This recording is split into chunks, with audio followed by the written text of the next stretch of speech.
नमस्कार। आज बात एक ऐसे जियोपॉलिटिकल संकट की जो इतनी तेजी से सामने आया है कि दुनिया सच में हैरान है। ये पूरा संकट ग्रीनलैंड और नाटो गठबंधन के आसपास घूम रहा है और इसके जो नतीजे होंगे ना, वो पूरी दुनिया में पावर बैलेंस को बदल सकते हैं। चलिए इस मामले को जरा गहराई से समझते हैं। यही वो सबसे बड़ा सवाल है जो आज हर किसी के दिमाग में घूम रहा है। और ये कोई काल्पनिक सिचुएशन नहीं है, बल्कि एक असली हकीकत है जिसके दांव बहुत ऊंचे लगे हुए हैं। क्या दुनिया का सबसे मजबूत मिलिट्री अलायंस एक आइलैंड के पीछे बिखर सकता है? और देखिए, ये संकट अब सिर्फ बातों तक ही नहीं रह गया है। ये एक एक्टिव इकोनॉमिक लड़ाई में बदल चुका है। अमेरिका ने अपने ही सबसे करीबी सहयोगियों मतलब नेटो के मेंबर्स पर भारी टैरिफ लगा दिए हैं। सच में ये एक ऐसा कदम है जिसकी उम्मीद किसी को भी नहीं थी। तो सवाल उठता है कि आखिर ऐसा हो क्यों रहा है? ये जो इकोनॉमिक लड़ाई है, वो असल में अमेरिकी राष्ट्रपति की एक जमीन से जुड़ी मांग के लिए दबाव बनाने का एक तरीका है। और ये पूरा संकट, ये पूरा मामला ग्रीनलैंड को लेकर है। तो देखिए, यहाँ पर दो नेटो सहयोगी हैं और उनके बीच जो बुनियादी मतभेद हैं वो बहुत गहरा है। एक तरफ अमेरिका ग्रीनलैंड को खरीदना चाहता है और इस डील को नेटो की सिक्योरिटी से जोड़ रहा है। वहीं दूसरी तरफ डेनमार्क, जिसका ग्रीनलैंड पर अधिकार है, उसने साफ साफ कह दिया है कि ये जमीन बिकाऊ नहीं है और इस पर कोई बातचीत नहीं होगी। मामला नॉन निगोशिएबल है। तो फिर अमेरिका की ग्रीनलैंड में अचानक इतनी गहरी दिलचस्पी क्यों पैदा हो गई? इसका जवाब छिपा है आर्कटिक रीजन की बढ़ती स्ट्रेटेजिक इंपॉर्टेंस में। आइए देखते हैं कि इसका मतलब क्या है। अमेरिकी एडमिनिस्ट्रेशन के हिसाब से देखें तो ये कदम उनकी नेशनल सिक्योरिटी के लिए बहुत ज़रूरी है। वो आर्कटिक में रूस के बढ़ते मिलिट्री असर और चीन की इकोनॉमिक मौजूदगी को एक बहुत बड़े खतरे की तरह देख रहे हैं। उनका तर्क ये है कि जैसे जैसे बर्फ पिघलेगी, भविष्य के सारे ट्रेड रूट्स यहीं से गुजरेंगे और डेनमार्क के पास इस ज़रूरी इलाके की हिफाजत करने की कैपेबिलिटी है ही नहीं।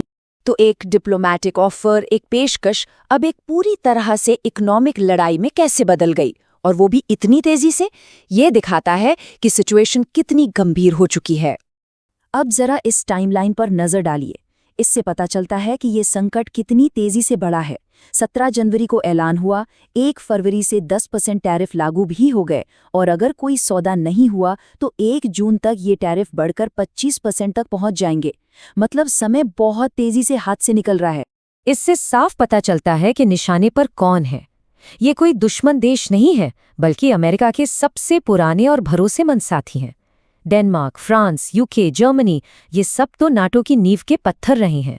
तो अब देखते हैं कि इस अमेरिकी दबाव पर इन यूरोपीय देशों का रिएक्शन क्या है। क्या वो दबाव में आ रहे हैं या फिर सब मिलकर इसका सामना कर रहे हैं? यूरोप बटा हुआ नहीं है, बिल्कुल नहीं। यूरोपीय नेताओं ने एक मजबूत यूनाइटेड फ्रंट बना लिया है। उन्होंने कसम खाई है कि वो अमेरिकी मांगों और इन इकोनॉमिक खतरों का सामना करने के लिए जवाबी कार्रवाई करेंगे। और ये रिएक्शन सिर्फ इकोनॉमिक नहीं है। डेनमार्क ने एक बड़ा और साहसी कदम उठाते हुए ग्रीनलैंड में अपनी और मिलिट्री फोर्स तैनात कर दी है। ये एक साफ संकेत है कि वो अपनी सॉवरेनिटी, अपनी संप्रभुता की रक्षा के लिए पूरी तरह से गंभीर है। फिनलैंड के राष्ट्रपति का ये बयान सिचुएशन की गंभीरता को दिखाता है। यूरोपियन लीडरशिप इसे एक खतरनाक गिरावट का दुष्चक्र मान रही है, एक ऐसा विशिष्ट साइकिल जहां हर एक कदम हालात को और भी ज्यादा खराब कर रहा है। ये सब हमें उसी सबसे बड़े सवाल पर वापस ले आता है। इस संकट का नाटो गठबंधन के वजूद के लिए क्या मतलब हो सकता है? क्या ये सच में अंत की शुरुआत है? और सबसे चिंता की बात तो ये है कि अमेरिकी राष्ट्रपति ने नाटो से पूरी तरह बाहर निकलने की पॉसिबिलिटी को खारिज नहीं किया है। ये 2024 में बनाए गए उस कानून को भी साइडलाइन कर सकता है जिसे खास तौर पर ऐसे ही किसी कदम को रोकने के लिए डिजाइन किया गया था। देखिए, नाटो का सबसे जरूरी सिद्धांत है आर्टिकल 5।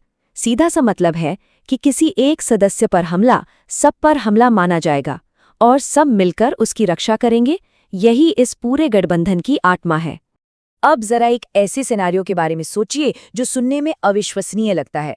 मान लीजिए अमेरिका ग्रीनलैंड पर हमला कर देता है तो डेनमार्क आर्टिकल 5 लागू करेगा। संधि के हिसाब से बाकी सभी नेटो सहयोगियों को डेनमार्क की रक्षा करनी होगी। किसके खिलाफ? अपने ही सबसे ताकतवर सदस्य अमेरिका के खिलाफ। ये एक ऐसा पैराडॉक्स है, एक ऐसा विरोधाभास जो इस गठबंधन को तुरंत ही खत्म कर देगा, इसे भंग कर देगा। हालांकि एक्सपर्ट्स ये भी कहते हैं कि गठबंधन का पूरी तरह से टूटना शायद अभी भी दूर की बात है, लेकिन वो चेतावनी दे रहे हैं कि इसका एक ज्यादा रियल नतीजा ये हो सकता है कि यूरोप की सिक्योरिटी को लेकर अमेरिकी कमिटमेंट बहुत ज्यादा कमजोर हो जाए, जिससे यूरोप को अपनी सुरक्षा के लिए शायद नए रास्ते तलाशने पड़े। तो हम इस आखिरी सवाल के साथ इसे समाप्त करते हैं। वेस्टर्न सिक्योरिटी की वो नींव जो दशकों से इतनी मजबूत थी, अब उसमें दरारें आ रही हैं। क्या इस रिश्ते की मरम्मत हो सकती है, या हम सच में ग्लोबल पावर के एक बिल्कुल नए दौर की दहलीज पर खड़े हैं? इस पर सोचना बहुत जरूरी है।